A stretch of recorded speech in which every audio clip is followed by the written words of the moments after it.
This presentation will go over some of the responses for the second set of cases that now have to do with criminal justice. You'll want to think about this presentation in relation to the previous presentation that was looking at race and participatory politics. So again, just a reminder, right, that this is only 10 points. Each of these three sets are only worth 10 points, so it's pretty small compared to the other work in the class. So for example, the discussion board is also equal to 10 points, and there's 7 of those. And so I don't want you to get overly anxious about a low score on this particular assignment. This is mostly, again, to help you prepare for the final exam so you're able to critically analyze cases and really learn from the mistakes that you might be making right now. So the grade you get on Blackboard will be reflective here of what answers you got correct and how that correlates to basically this rubric here. Are you analyzing the cases in the way that I'm hoping that you've learned from the textbook? Have you learned how to use the principles from that? And are you referencing your standpoint? Or are you kind of saying more generalizations and not really talking about the specifics of what the questions are asking you? So here are some good answers from the first case. And so in that case, it was whether the state had used a reasonable exercise of their police power when they infringed on Gitlow's First Amendment rights to free speech. And so the rights claim is the First Amendment right to free speech. And there's a few different ways you could say this, and there's also a 14th Amendment right to be free from unwarranted and unreasonable abuses of the state's authority. And so, unfortunately, there was no good answers for a reference to your own standpoint, what you think about free speech, and how this would apply to you, and whether you have free speech in a variety of situations. What effect did this judicial decision have on unequal social relations? Obviously, it increased the domination of the state over the individual, so there's more domination as a result of this Supreme Court case.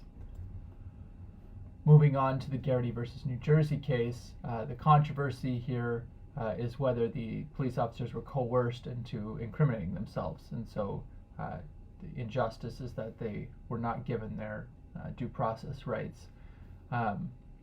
So what was the rights claim, right? There's several examples here I think were good. This one you seem to have a little bit easier time with, and it has to do with pleading the Fifth or having your Fifth Amendment rights apply. And here is a good example from a student who applied it to their own standpoint, having to do with their future as a law enforcement officer and realizing that they would have this right. What effect did the judicial decision have on unequal social relations? Less domination. And I think, almost half of you got that correct. What was the injustice in the Powell versus Alabama case? It had to do, again, with due process and equal protection under the 14th Amendment, relating to whether they had a fair trial and whether they were able to get access to the right to counsel. What was the rights claim in this case? A fair trial was denied. They didn't get their right to a fair trial. And here's a good example of a student who was able to apply this to their own individual standpoint, having to do with identity and the treatment of African Americans in particular. What effect did this judicial decision have on unequal social relations? Interesting interpretation of this case. You might have been focusing on what happened at the lower courts and not at the Supreme Court level.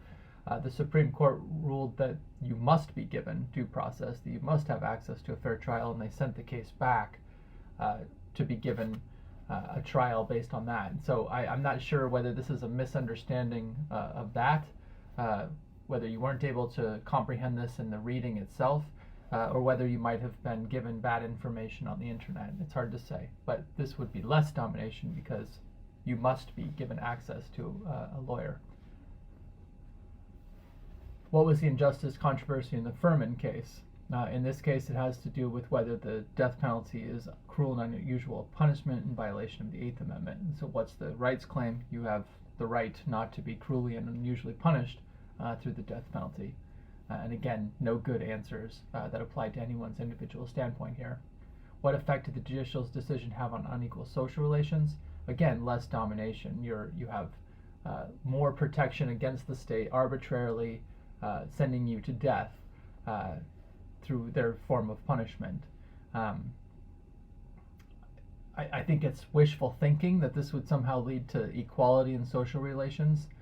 The government can still punish you in other ways, right? They can sentence you to life imprisonment. So I'm not sure how this would equalize social relations. A number of you put that answer, but I'm not clear on what you were thinking there. But this would be an example of less domination. What was the injustice in controversy in Gates versus Illinois? This was gathering information in violation of the Fourth Amendment's probable cause requirement. And here obviously there was no warrant. And so what's the rights claim is that the evidence gathered was in violation of the Fourth Amendment probable cause requirement.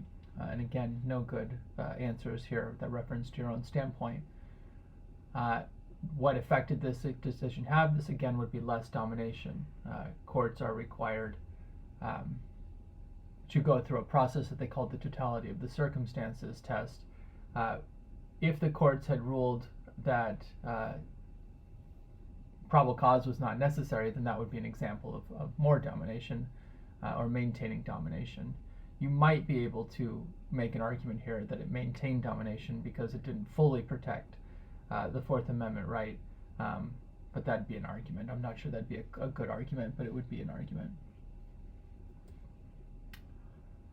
So what legal rule would you make based on these cases in combination? I think it's interesting, right? The answers you gave, they're all very different from each other. You would think about, on the one hand, you have a right to a fair and speedy trial, right? So in cases in which that means, you're not being just left in prison waiting for a trial forever and forever.